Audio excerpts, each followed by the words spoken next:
Hi, and welcome to our webinar about Jack Voltaic, a bottom-up approach to critical infrastructure resiliency. My name is Captain Lisa Bim. I'm the Public Affairs Officer for the Army Cyber Institute at West Point.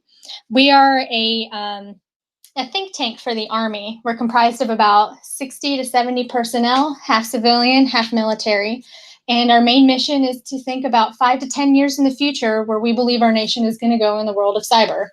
One of our priorities is Jack Voltaic, and that's why we're here today to talk to you a little bit about what exactly that means and where we're trying to go with it.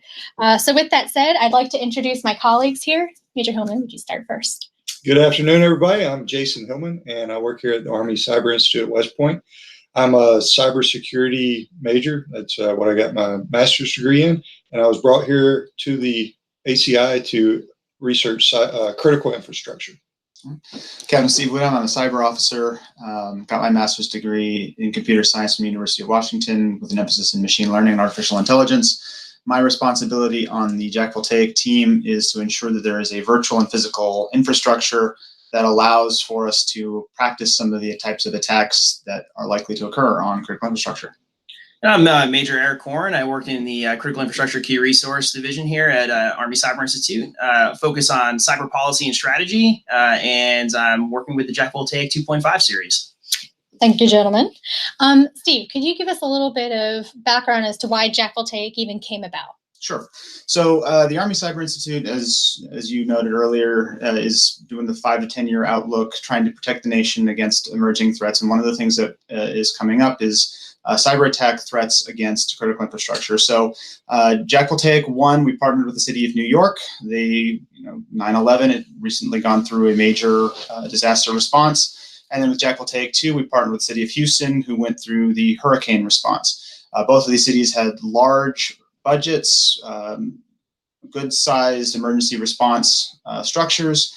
And since they had recently gone through an event, they had already worked out a lot of kind of their processes. And so they were a natural fit to kind of re-exercise the same type of event, only adding in a cyber attack into the scenario. So with the city of New York, it was kind of a 9/11 type of scenario. Right. In conjunction with the cyber attack. Right. And then the city of Houston was a natural hurricane or a natural disaster, hurricane coming through with the cyber attack in conjunction with that as well. Right. So in the case of Houston specifically, the cyber attack occurred as the city was trying to recover from a natural disaster. At least that was the scenario. Okay. So the water pumps suffered a catastrophic failure in the scenario.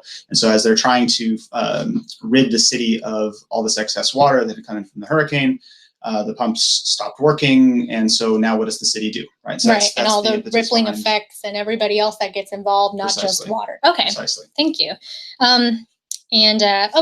So we've had Jack Voltaic 1.0, we've had 2.0, and we're about to do 3.0 in 2020. But before we get there, we actually created a series called Jack Voltaic 2.5. And Major Korn, can you actually go a little bit into what exactly that all entails? Sure. So coming out of Jack Voltaic 2.0, we had a summary of key findings that we thought that what's the best way to try to share some of these lessons learned across the country and some of the critical regions that we wanted to focus on to get the word out. And so the Jack Voltaic 2.5 series is a workshop focused primarily on bringing all of the critical stakeholders together from the municipality level, DOD, also, focusing on our National Guard and reservists who work in the private sector, bringing those private sector entities together to the table, talk about some of the lessons learned that came out of Jack Voltaic 2.0. And then also get together, break out into small group sessions and focus on if this type of a cyber incident or attack happened, how would your municipality react? And how would we build the frameworks from the bottom up to help build these processes so that they're in place and build domestic critical infrastructure resiliency? So you've gone all across the United States kind of doing these 2.5 series as of right now? Like, what are some of the cities and what was the point of going to different cities? Yeah, so we've gone to the West Coast, we've gone to the East Coast, we went to San Diego, we went to San Francisco. There's going to be another workshop coming up in Tacoma. But we've also gone to the East Coast as well. We went to Norfolk. We're in Charleston. We were in Charleston earlier this summer. We're also going down to Savannah next week, which we'll talk about a little bit later. So yeah, we've been everywhere. So, but can you explain why it's good to go to the different cities? And because you had mentioned talking to me earlier with the uniqueness, how each city is like different. And Sure. Yeah. So each city and each region is unique, and so we're trying to come up with the best way to tailor this framework so that each city, municipality, state, whatever level can take this framework and exercise and build its resiliency. And so that's part of the Jack Voltaic research initiative is trying to find the best way to build this framework. Awesome. Thank you. And then, so you mentioned 2.5. We got one coming up in Savannah in next week, August 27th through the 29th. But I know that's also supposed to be feeding into the Jack Voltaic 3.0. Major Hillman, can you explain a little bit about that? Sure can. So Jack Voltaic 3.0 is actually going to occur in 2020. Okay. And next week in Savannah, we have a planning conference that gets after how we're going to run that event. So we're taking lessons learned and outcomes from 1.0 New York City, 2.0 in Houston, and then feedback from the 2.5 workshops around the country.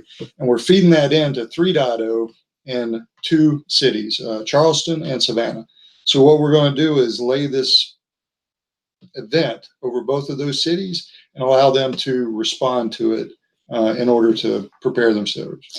Is there a scenario already created for these 2 cities, or are we also, I know we're still in the planning phase, right? And there might not be one just yet, but do we kind of have an idea of what we want to do, and how do we intend to get the feedback from the city? That's a great question. So at this planning event, as well as site visits later in September, we're going to be sitting down with the critical infrastructure participants, people who own that, whether it's public or private, and talking to them about what they would like to get out of the exercise. Okay. So if they don't have an idea, we can help them develop that.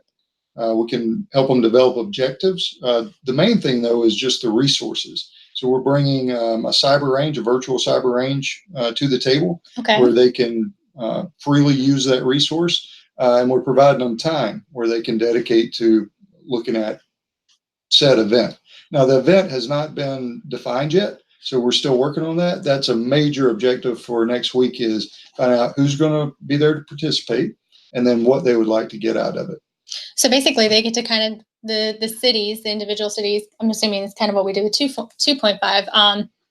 Like you said, it's very tailored to that city specific needs and the way the city operates, and That's what they think would be the rippling second, third order effects if there was a critical infrastructure attack. So if we're looking regionally, Savannah and Charleston may have different vulnerabilities and threats than Houston or New York City.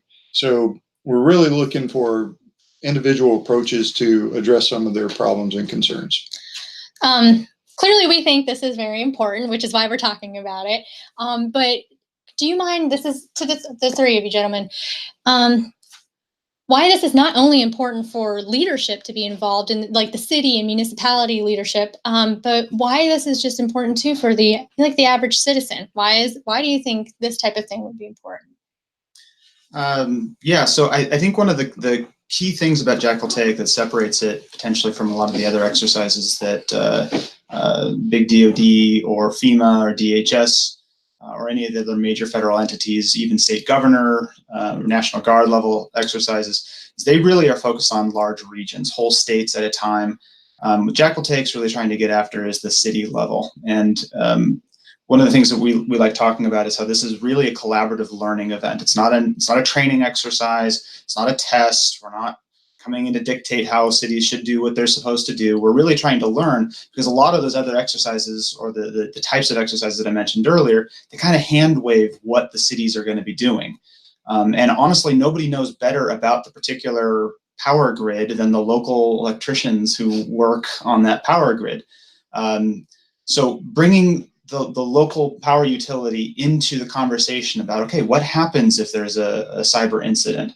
And the other thing that I think is really key about Jack Voltaic is that there's an acknowledgement by us that the critical infrastructure that supports our interests as the military, it's the same power infrastructure, it's the same water infrastructure, it's the same infrastructure that supports the local population.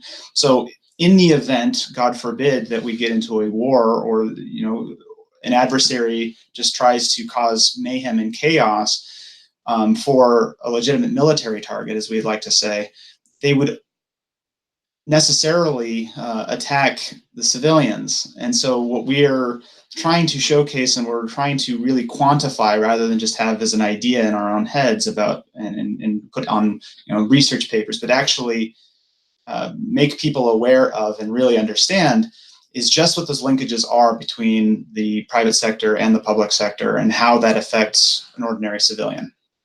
I feel like you had a good definition earlier too. Yeah, so I think that one of the things, and just like Captain Whittam said, it's really a bottom-up focus, and so by bringing in municipality leaders of government and also bringing in the private sector and the local area, these are citizens of those local areas, and so they care about the security and the safety of the people in the region, in the towns, and so this is really just a reality of how things are today. When, just like Captain Whittam said, there's a focus on targeting this critical infrastructure down to the lowest level, and it may not be a state actor, it could be a non-state actor, it could be a criminal action. So it's really trying to focus on that bottom-up approach by the citizens themselves, because that's really what we're aiming to achieve in this exportable framework. Awesome, great. I always like when I'm allowed to contribute my own feedback to how I think something should go. So hopefully people also appreciate that as well. Sir, what can people do to help improve the synchronization of critical infrastructure resiliency? Like, what can they do? Well, they can show up and participate in this event. So next week in Savannah, on Tuesday, we'll have a 2.5 workshop, which will go over the lessons learned from Houston. Okay. And then on Wednesday and Thursday, we'll have the 3.0 planning event. And that's an opportunity where you can come in, you can meet like-minded people, all ends of the spectrum on familiarization and where they're at with their preparedness level. So everybody's welcome. They come in, we'll provide a short case study on some of the things that have happened across the nation. One in particular is the Colorado Department of Transportation. They were hit by a ransomware attack last year. Okay. And it was the first case where a state called in the National Guard to respond to it. So some very interesting lessons are coming out of that. Like an actual real world event that you guys are able to use and Correct. Kick off this next Jack Voltaic. Yep. That is really helpful. So we want to find out what the people who run the critical infrastructure in Savannah and Charleston are interested in, what their concerns are, so we can tailor the exercise around those. Awesome. Okay, so with that said, can we run people through how to find this information and resources? And if you guys do want to sign up for Jack Voltaic 2.5 or 3.0. So if you are interested in finding out more, there are a couple of places that you can go. Both of them are on our website. So let me share the screen here. And if you go to the Army Cyber Institute's main page at https://cyber.armory.mil, you can come to this tab where it says events and go to the page listed as Jack Voltaic. On this page, there are instructions for how to register for the two events, the next Jack Voltaic 2.5 and Jack Voltaic 3.0. Both of these events are taking place consecutively at the same location next week, so the 27th of August through the 29th. Feel free to register for both. It's free too, right? It is free to register, absolutely. But if you can't make it and you just want to find out a little bit more about the research itself, you can go to the research tab on the ACI main page and click on ACI research and scroll down to the Jack Voltaic Critical Infrastructure Resilience section, and then click on the site that is listed here with the Visit Jack Voltaic Research page, and that will give you a more detailed synopsis of the previous events. In fact, you can click on the banner here for Jack Voltaic 1.0 and watch a video that we produced detailing some of the event and some of the lessons learned coming out of that. Jack Voltaic 2.0 has some additional information. Jack Voltaic 2.5 has some additional information. And then Jack Voltaic 3 has some additional information as well. Just good resources for anybody to be able to review and go over to see how it might be applicable for you. Gentlemen, thank you very much for kind of laying out what Jack Voltaic is, how far it's come along, where we're trying to go in the future with it. Do you have anything else you kind of want to add? Like why you should come? I'll close with just saying that the more we talk about cybersecurity, and the more we try to prepare for it, the less we talk about vulnerabilities and threats that are no doubt out there. And we see those in the news every day. So there's a place for you at this event. I think it's an important point to reiterate as hard as possible that we really need your input. We have our own perspective, but by no means, none of us are professionals in the water utility. None of us are professionals in the power utility. We have some idea, but we have no real experience with any of it. And so there's inevitably going to be a lot of information that we don't have that is going to be absolutely necessary. This is a whole of nation approach. This is not just something that the Army is going to be able to solve. Yeah, and I would just piggyback off of that a little bit and just say that it's really about the partnerships that we're able to build and to bridge some of these gaps together, because like we've been saying, we can't really do this without you all. You are the subject matter experts, and we're just trying to bring resources to the table and be part of the solution. And we really need you to help us do that.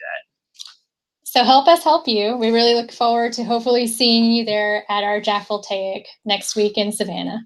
Thank you.